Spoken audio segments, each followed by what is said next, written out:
হ্যাঁ, আমরা আমরা মূলত আহ, শিল্প মাধ্যম উপকরণ এবং করণ কৌশলের উপরে কথা বলছিলাম। জুমের 40 মিনিটের সেশন বন্ধ হয়ে যাওয়ার কারণে আমরা আবার পরবর্তীতে যুক্ত হয়েছি। রেজিস্ট্রেশন না থাকার কারণে এই দুর্ভোগটা আমাদের আছে। তো যাই হোক, আমরা যে আলোচনা করছিলাম, আমরা পরিপ্রেক্ষিত নিয়ে আলোচনাটা শুরু করেছিলাম। আহ, পরিপ্রেক্ষিত নিয়ে আমরা যে কথাটা বলছিলাম যে যখন আমরা কোনো বস্তুকে দেখি, সেই বস্তু যিনি দেখছেন তার থেকে কতটা দূরে আছে সেই বিবেচনা করে দূরের বস্তুকে ছোট দেখা যায়, আর কাছের বস্তুটাকে বড় দেখা যায়।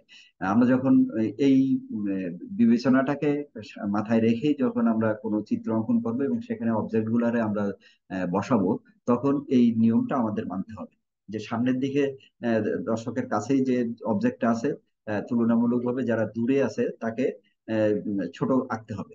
দুজন মানুষ পাশাপাশি দাঁড়িয়ে আছে, আমার এই দুটো হাত, একটা হাত এই এটার কাছে, এই হাতটা, আর এই হাতটা একটু পিছনে।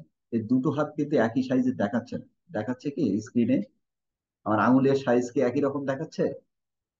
ও, কেউ তো কথা বলতে পারবে না যেহেতু সবাই মিউট করে দেওয়া হয়েছে। এটা কিন্তু আদৌ এই হাতের আঙুলগুলো বড় আর এই হাতের আঙুলগুলা ছোট দেখাচ্ছে। কারণটা হচ্ছে এখানে যে ক্যামেরাটা আছে সেই ক্যামেরা থেকে আমার এই বাম হাতটা বেশ খানিকটা দূরে আর ডাইন হাতটা ক্যামেরাটার বেশ খানিকটা কাছে।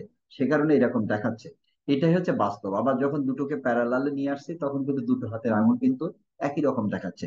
এটা হচ্ছে মানুষের একটি আহ, মানুষ সব হিউম্যান বিং এর একই রকম হয়, মানে সকল প্রাণী যারা চোখে দেখে তাদের ক্ষেত্রে একই নিয়ম প্রযোজ্য।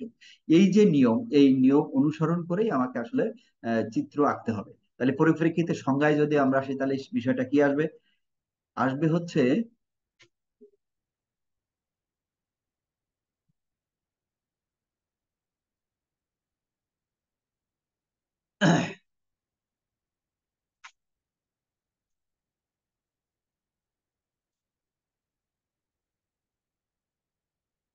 আমার মাউসটা ঠিকঠাক ভাবে কাজ করছে না।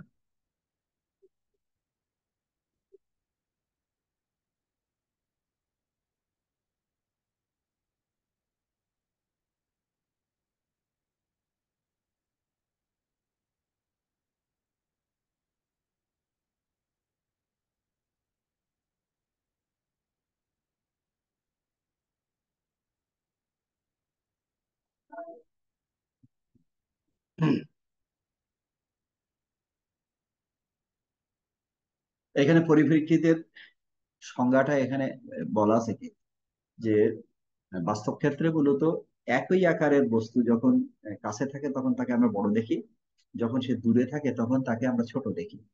এখানে বাম ধারে একটা আহ, ছবি ব্যবহার করা হয়েছে। এই ছবিটার আহ, এখানে একটা রাস্তা আছে, সেই রাস্তাটার উপরে টাইলস আছে। এই টাইলস গুলো আমরা যারা দেখছি, এই রাস্তাটার এই যে আহ, দেখার যে কৌশলটা, সেটা হচ্ছে আমাদের চোখটা রাস্তা থেকে উপরে আছে, সেই জন্য আমরা উপরিতল দেখতে পাচ্ছি। তো এই উপরিতল যখন দেখতেছি, এই যে ছোট এই যে টাইলস গুলো, এই টাইলস গুলো যেগুলো কাছে, সেই টাইলস এর সাইজ পরপর যত দূরের দিকে যাচ্ছে, এরা কিন্তু বাস্তব ক্ষেত্রে টাইলস এর সাইজ কিন্তু একই, মানে একই সাইজের টাইলস পুরো রাস্তায় দেয়া আছে। কিন্তু কাছে যে টাইলসটা সেটাকে আমরা বড় দেখছি, দূরে যে টাইলসটা আছে সেটাকে আমরা ছোট দেখছি। এটা একটা আহ, নিয়ম, সেই নিয়মের কথা আমরা এখানে বলছিলাম। যদি অবজেক্টটা গোটা হয়, যদি এখানে আমরা কিছু ফুটবল রাখি, তাহলে কাছে যে ফুটবলটা থাকবে, দূরে যে ফুটবলটা থাকবে তার থেকে তুলনামূলকভাবে আমরা বড় দেখাবো। এইটা হচ্ছে রৈখিক পরিপ্রেক্ষিত।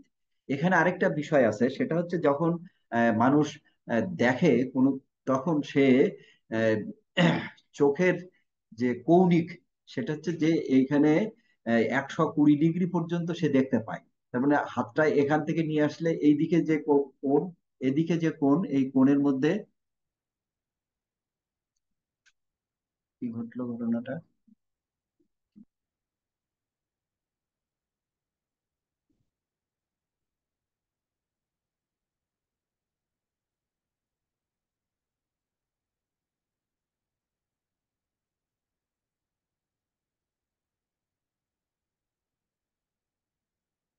আর যখন আমরা সামনের দিকে তাকাই, আমাদের যেহেতু আমরা পাশের থেকেও দেখতে পাই, হালকা দেখতে পাই, এটার মানে এটা হয় না, মানে ফোকাসটা হয় না, কিন্তু দেখতে পাই। এভাবে যদি একটা রাস্তার মাঝখানে দাঁড়াই, তাহলে রাস্তার যেখানে আমি দাঁড়িয়ে আছি সেখানে রাস্তার পার্শ্বটা কিন্তু বেশ খানিকটা দূরে আমার থেকে।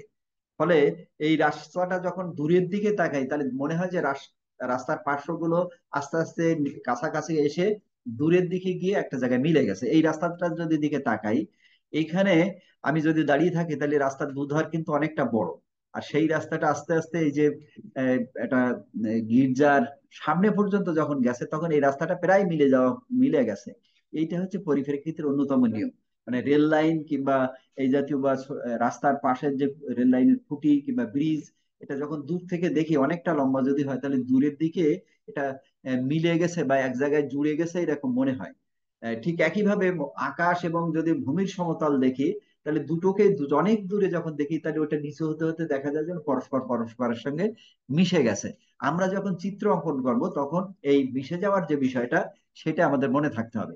যে জায়গাটাই মিশে গেছে বলে আমাদের মনে হয়, সেই জায়গাটার চিত্রের বা শিল্পকলার ভাষায় তার একটা নাম আছে, সেই নামটা হচ্ছে বিলীয়মান বিন্দু। বিলীয়মান বিন্দু, ভ্যানিশিং পয়েন্ট।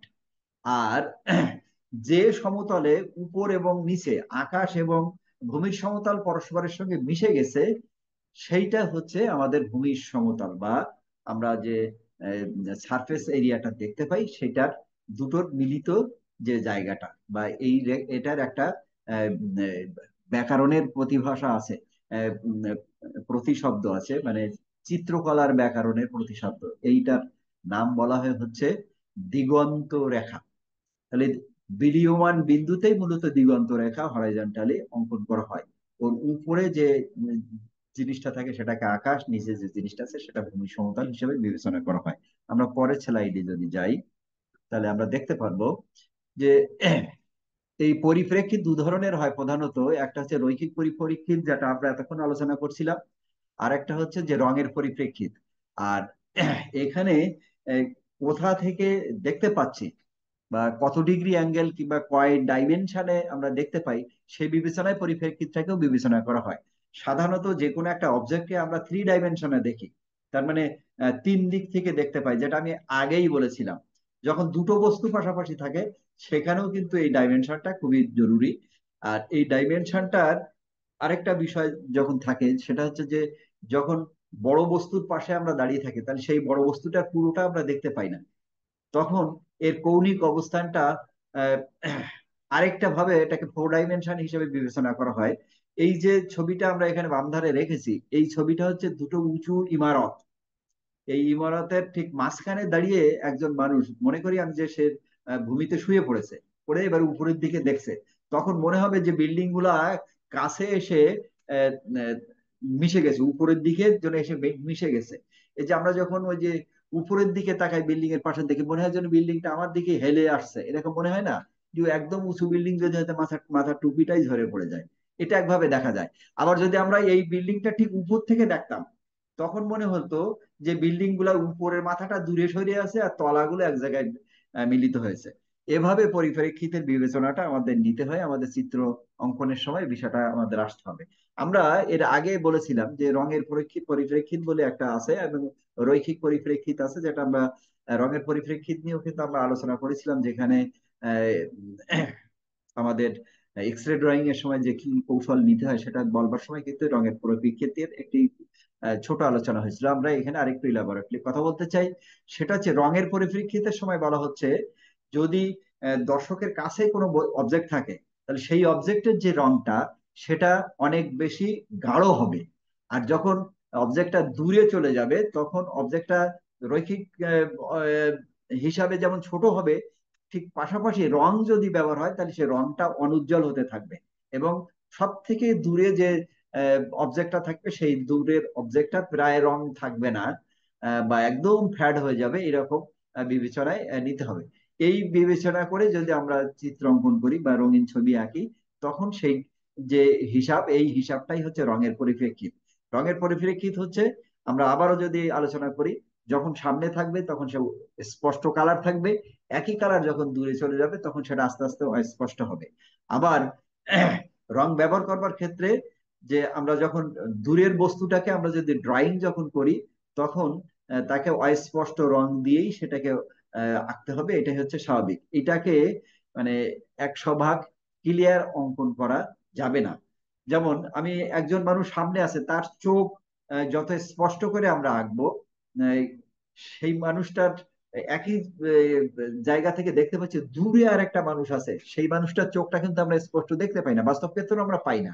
তাহলে তার চোখটা আঁকবার সময় কিন্তু চোখের একটা অবয়ব থাকবে, কিন্তু পূর্ণ মাত্রায় চোখটা কিন্তু একবার খুব সুন্দর করে যদি আমি এঁকে দিই, তাহলে সেটা এই আহ, শিল্পকলার ব্যাকরণ বহির্ভূত একটা কাজ হবে, এবং সেটা নান্দনিকতার বিবেচনায় কিন্তু সঠিক হবে না। এই বিষয়টি বিবেচনা করা দরকার। আমরা এই যে চিত্রটা এখানে ব্যবহার করেছি, একজন আহ, বিখ্যাত শিল্পীর আঁকা রাফায়েল, তার ছবিটা। এখানে লাল রঙের যে লাইনটা দেওয়া হয়েছে, এই লাইনটা হচ্ছে হরাইজন্টাল রেখা। এটা হচ্ছে এই সমতলে একজন মানুষ আহ, তাকাচ্ছে। এর উপরে যে বস্তুগুলো আছে তা নিচ থেকে দেখা যাবে, এর নিচে যে বস্তুগুলো আছে তার উপরে দেখা যাবে। আমরা এই ছবিটার যদি উপরে ছাদগুলা দেখি, কার্নিশ গুলা আমি যেখানে আমার কার্সার যাচ্ছে, এখানে কিন্তু আমরা নিচ থেকে দেখতে পাচ্ছি, ছাদটা নিচ থেকে দেখতে পাচ্ছি, কিন্তু মেঝেটা কিন্তু আমরা উপর থেকে দেখতে পাচ্ছি, কারণ এই হরাইজন্টাল রেখার নিচে রয়েছে মেঝে। আমরা এই যে মানুষগুলো তাদের যে সাইজ, এই যে দূরের যে মানুষগুলা তারা কিন্তু একই সাইজের মানুষ, কিন্তু এগুলো কিন্তু ছোট করে আঁকা হয়েছে। আবার এই সামনের মানুষগুলার কালার যতটা না স্পষ্ট, পিছনের মানুষগুলার কালার কিন্তু তুলনামূলকভাবে একটু অস্পষ্ট। আমরা এইখানে এই বিল্ডিংটার এই কার্নিশটা যতটা স্পষ্ট রং, একই জিনিস তো এই পিছনে এইখানটাও আছে, কিন্তু এইটা কিন্তু আরো হালকা রং দিয়ে দেওয়া হয়েছে। এই যে রঙের ব্যবহার দূরে এবং কাছের ক্ষেত্রে রৈখিক পরিপ্রেক্ষিতের ক্ষেত্রে যেমন ছোট হয়, আর রঙের ক্ষেত্রে স্পষ্টতা বা সামনের দিকে থাকলে গাঢ় রং হবে, এবং দূরে গেলে সেটা হালকা রং হবে, এবং আস্তে আস্তে সেটা বিবর্ণ হতে থাকবে। এই যে নিয়ম, এই নিয়মটা চিত্র অঙ্কনের ক্ষেত্রে আমাদের বরাবরই মান্যতা দিতে হবে। আরো কিছু বিষয় আমাদের আছে আলোচনার মতো। আমরা এখানে দুটো চিত্র অঙ্কন করেছি। এই চিত্রের মধ্যে আমরা যদি ডান ধারে চিত্রটা দেখি, যে এখানে একটি পাহাড়ের দৃশ্য, আমরা পাহাড়ের উপর থেকে সামনের সমভূমি কিংবা টিলাভূমি বা মালভূমিটাকে দেখতে পাচ্ছি। আমরা কাছে যে পর্বতের যে অংশটা দেখছি, এখানে যতটা না রং স্পষ্ট, দূরের গুলো কিন্তু অস্পষ্ট হয়েছে। এখানে যতটা না ঘন রং ব্যবহার করা হয়েছে, দূরেরটা কিন্তু হালকা রং ব্যবহার করেছে। এটা ক্যামেরায় তোলা ছবি, কিন্তু তাই আমরা কিন্তু এরকম দেখতে পাচ্ছি। কিন্তু বাম ধারে যে ছবিটা, এটা কিন্তু অঙ্কিত ছবি। এখানে কাছের যে অবজেক্ট গুলা, সেগুলো কিন্তু তুলনামূলক ভাবে বড়, আর দূরে যে অবজেক্ট গুলো একই সাইজের অবজেক্ট, কিন্তু সেগুলো কিন্তু ছোট করে আঁকানো হয়েছে। এবং সামনে যে রং ব্যবহার করা হয়েছে এবং দূরের যে রং ব্যবহার করা হয়েছে, তুলনামূলক ভাবে দূরের রং কিন্তু আস্তে আস্তে ফ্যাড করা হয়েছে। এটা হচ্ছে রঙের পরিপ্রেক্ষিতের ব্যবহার। আমরা এই যে বিলীয়মান বিন্দুর কথা বলেছিলাম, সেটাকে এখানে আমরা দেখানোর চেষ্টা করেছি। এটা দুটো রেল লাইনের মাঝখানে দাঁড়িয়ে দর্শক দেখছে, এবং দর্শক দাঁড়িয়ে থাকার কারণে রেল লাইনের পার্টির উপর থেকে দেখা যাচ্ছে। এই পার্টি দুটো রেল লাইনের মাঝে কিন্তু দূরত্ব সবসময় সমান থাকে, কিন্তু আস্তে আস্তে দূরের দিকে গেলে দেখা যাচ্ছে এটা যেন মিলে যাওয়ার মতো একটা জায়গা দেখা যাচ্ছে। এই দুটো রেল পার্টি যে জায়গাটা মিলে যাচ্ছে বলে মনে হচ্ছে, এই জায়গাটার নাম হচ্ছে বিলীয়মান বিন্দু বা ভ্যানিশিং পয়েন্ট। আর এই বরাবর যদি ভূমির অনুভূমি একটা যদি রেখা আঁকি, সেই রেখাটা কাল্পনিক রেখা, সবসময় রেখা টানতেই হবে এরকম না। এই রেখাটার নাম হচ্ছে দিগন্ত রেখা। দিগন্ত রেখার উপরে কোনো যদি কোনো অবজেক্ট থাকে, তার উপর দেখা গেলে হবে না। দিগন্ত রেখার কোনো নিচে যদি তলায় যদি কোনো ছবি আঁকে, তার উপর দেখাতে হবে। এইভাবেই ছবি আমাদের আঁকতে হবে। তো আমরা আরো কিছু বিষয় আমরা দেখবো। এখানে দিগন্ত রেখা, নিশ্চয়ই ছবিটা আমরা দেখতে পাচ্ছি। এখানে সমুদ্রের পাশে দাঁড়ানো আছে। এখানকার গাছগুলা কতটা স্পষ্ট, কিন্তু দূরের গুলা আস্তে আস্তে মিলে গেছে। আকাশের সঙ্গে পানি এক জায়গায় মিলেছে, এইটার দিগন্ত রেখা। এরপরে আছে ফোরসেটিং। ফোরসেটিং হচ্ছে যে যখন আমরা চোখের বরাবর যদি কোনো দৃষ্টিকে, কোনো বস্তুকে দেখি, তাকে তুলনামূলকভাবে আমরা খাটো দেখি। সে যখন পাশে চলে আসে, তখন তাকে আমরা বড় দেখি। এই দেখার যে বিজ্ঞান বা যে যে কৌশল, সেই কৌশলটার নাম হচ্ছে ফোর শর্টেনিং।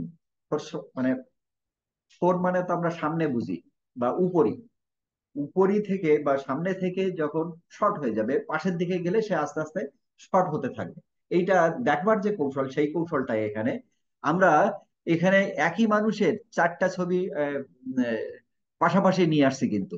এই যে ছবিটা একদম ডান ধারে যে ছবিটা, এখানে হাতকে যদি আমরা মাপি, তাহলে এখান থেকে আর এইখানে যদি স্কেল ধরি, তাহলে দেখা যাবে এইটা যদি 2 ইঞ্চি হয়, একদম বাম ধারের যে ছবিটা, এটা যদি এই হাতের উচ্চতা যদি মাপি, তাহলে এটা কিন্তু 3 বা 5 ইঞ্চি হয়ে যাওয়ার কিন্তু সম্ভাবনা আছে। এইটা যে এখন চোখের সঙ্গে এইভাবে খাড়া করে নিয়ে আসা হয়েছে, যদি আমরা এই ছবিটা দিয়ে আমরা এটাকে দিয়ে আমরা যদি এই জিনিসটা আবার দেখতে চাই, তাহলে আমি একদম এই আমার এই ক্যামেরার বরাবর কলমটা ধরেছি, সেজন্য কলমটা কিন্তু খাটো দেখাচ্ছে। কিন্তু যখন আমি এটাকে আস্তে আস্তে এরকম বাঁকাতে থাকবো, তাহলে কলমের দৈর্ঘ্য কিন্তু বাড়তে থাকবে। তারপর আস্তে আস্তে যখন এটার সঙ্গে লম্ব বরাবর হবে, তখন কিন্তু কলমটা অনেক বেশি লম্বা দেখাচ্ছে। এই হচ্ছে হেরাসিকরণ। তার মানে অনুভূমি, চোখের অনুভূমি এবং চোখের দিকে যখন থাকবে, তখন সেই বস্তুটাকে ছোট করে আঁকতে হবে। আর যখন সে আহ, সেই অনুভূমিক সেই রেখার বা ফোর্স, চোখের যে ফোকাস, সেই ফোকাস থেকে দূরে যেতে সরে সরে যাবে, তখন মানে ফোকাস বিন্দু থেকে যখন দূরে সরবে, তখন তার দৈর্ঘ্য কিন্তু বাড়তে থাকবে। চিত্রকলার ক্ষেত্রে এই যে ব্যাকরণ, এই ব্যাকরণটাও কিন্তু আমাদের মান্যতা দিতে হবে।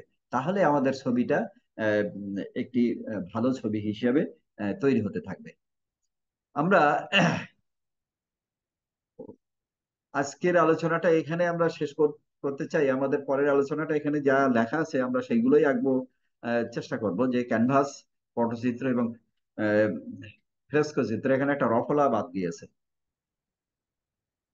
এই হচ্ছে আজকের আমাদের আলোচনা। আমরা শেষ, এই পর্যন্ত আমাদের পরীক্ষাটা থাকবে। আমরা এখন সবাইকে একটু কথা বলার সুযোগটা একটু উন্মুক্ত করলাম এবং রেকর্ডিংটা শেষ করে দিই। সবাইকে অসংখ্য ধন্যবাদ।